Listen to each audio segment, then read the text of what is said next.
All right, let's bring him in. The man, the myth, the legend, George Balekji, sure to yell at me this entire show. This is what we do.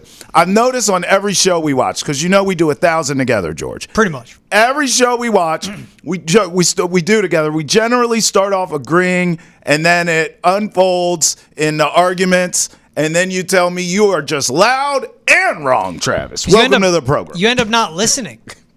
I don't want to sound like I'm your wife, but you don't listen. She does say that, George. Listen to me. She does say that. Hey, I'm filling in the Campbell seat for this show, so I got to do a lot of like TikTok dances. Yeah, you do. I got to call you old. You do. I got to say Riz and Steez a ton. Yeah, you do. And, lit. Yeah, lit. And then I got to cape for like LA super hard, even though I know that Jersey's better than LA. All right, I'm ready. Nah, Tay's off. I'm grateful he's let me hold it down. All right, well, look, you heard my rant, and one of the things I said was, congratulations to the Bucks. Okay, you win the NBA Cup, good on you. But they leave the champagne on ice, literally. Smart. The NBA provided them with champagne, and they left it in the ice. They said, nope, we have unfinished business. My takeaway is, I get it. I like the move. I respect it. But your unfinished business is getting your ass beat by the Celtics, okay? If you are in a series against Boston, if you make it to a series against the Celtics, it will be Celtics in 5. And by the way, I would take the Cavs over the Bucks right now, although I'll acknowledge how hot they are, George. Were you impressed with the Bucks winning the Cup? Yeah, it's a culmination of what they've put together over their last 10, 12 games. Awful start to the season, couldn't guard anyone, just had no cohesion at all. To now what they've been doing, they've gotten to the middle of the pack on defense. They've gotten to the middle of the pack on offense, which is much better than what we saw. But, dude, they took OKC and held them to 81 points. Yep. They held them to 17 points out of the half in the third quarter alone, running them off the three-point line, just smothering them defensively all around. And this is a credit to Doc Rivers and what he's done. They've taken Giannis Antetokounmpo and giving him the ball out on the perimeter where he gets downhill and starts steamrolling guys defensively to constantly working from the elbow and the nail. That opens up the passing lanes. It gets him to slow down, but it opens up the entire offense. So they did this to the Thunder without a Chris Middleton, with Dame buying into defense. His effort, especially in the third quarter, was jumping out to me. You know, Giannis's effort will always be there as well. And you're seeing guys in different roles, like a Jaren Jackson Jr., constantly picking up an SGA 94 feet whenever he's in the game. Jaren Jackson, it's not Jaren Jackson Jr., excuse me, Andre Jackson Jr., Triple J's with the Grizzlies, Andre Jackson Jr. out of UConn, but this is the same thing he did. It was a bewilderment why he was on the floor for a back-to-back national championship team because he couldn't shoot. And teams would leave him wide open and he would brick. But it's what he does on the other end of the floor. He plays 21 minutes, he only scores 6 points. He could jump out of the roof. But when you think of a matchup, to your point with the Cavaliers team, take Donovan Mitchell, 94 feet.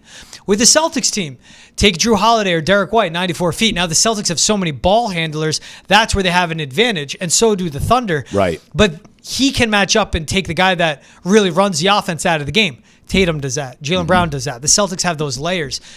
We just see them buying in, and we see the coach making adjustments. Coming into the Cup, Tay and I broke down the semifinals and the Final Four here on Banner, and I said this is huge for Doc because he has to prove himself to Giannis Antetokounmpo. He has to prove himself to the Greek Freak and say, you should stay here and I'll show you why as a coach. And that's what they did. 97-81 winning. Like, they haven't broken 130 points yet, and that's fine. They're getting it done on the defensive end, and they can still run with anyone on the other end of the floor.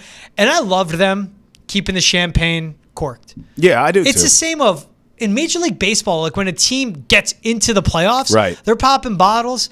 When they win a wild card game or series, they're popping bottles. I think that's the weirdest thing. Celebrate. But you got guys like getting just housed, drenching themselves in Bud Heavies and popping champagne. It's like, it's baseball. You could play a hungover. You can't do that with hoops. It's just like that weird part because, okay, you wake up, you won the Cup.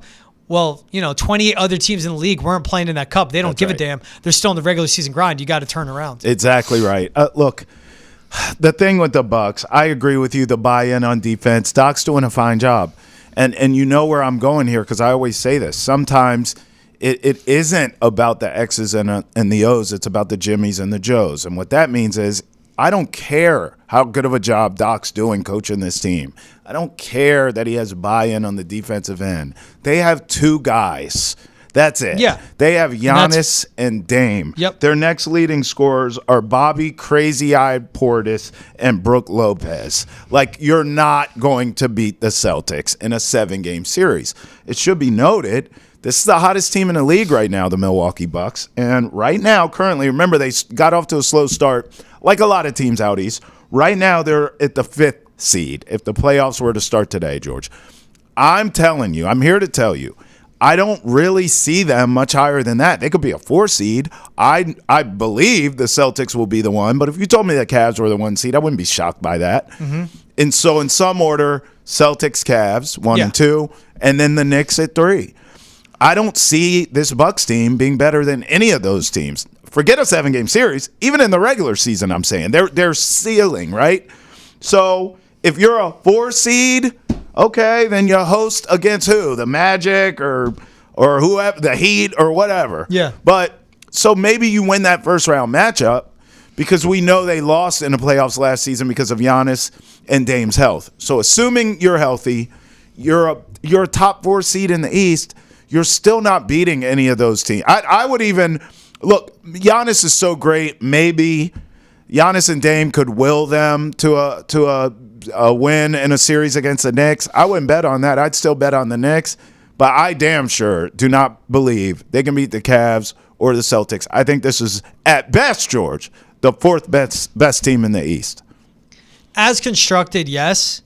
They need to buy in now, though. Yeah. Because the window of the Dame Giannis is entering its end. Yes, it is. So I don't think this team will be the same construction post-trade deadline. Right. They did this, and I point out they did it without Chris Middleton. But Chris Middleton has not been 2021 Chris Middleton since they won the chip. I don't think he will. He's kept getting older. His athleticism was never there. It's his knees. This one was a non-COVID illness, so it wasn't anything physically. I think this Bucks team improves, and I just think the construction of them right now, they have that base. Yes, they have 2 guys. Bobby Portis is super important to this team still. So is Brook Lopez. I like the way that they can match up, though, because if you're the Magic, okay, who can you throw out when it comes to your bigs to Giannis? You need multiple guys. Yeah. If you're the Cavs, it's the same thing. Like Evan Mobley, Jared Allen, fine, but are those guys going to be healthy? Knicks, same thing. It can't be Cat. No. Cannot be Cat. No. And it's the Celtics where you hope Kristaps Porzingis is there. They need him for a matchup with Giannis. Then you have an Al Horford. Then it's a Queta. Then it's a Cornet. Mm-hmm. So they have the size. But those other teams, it's how do you match up with Giannis? And I don't really see anyone matching up with them that difficult aside from the C's. Yeah, listen. If you told me it was Bucks, Celtics, Eastern Conference Finals, I would actually be shocked that the Bucks made it that far. And that team is different for them to get that far. That's right. Well, it better be. Currently constructed, that's why I'm saying I'd be shocked. Yeah. I just don't know what assets are you giving up to get anything. That's kind of my point with this team. They're top heavy, brother. Like, they have 2 all-world players. Giannis is on a different planet, okay? And Dame, even at this advanced age, can still get it done. But outside of that, I don't think they have enough pieces to go and get anyone. Mm-hmm. And so because of that, I cannot buy them at all, George.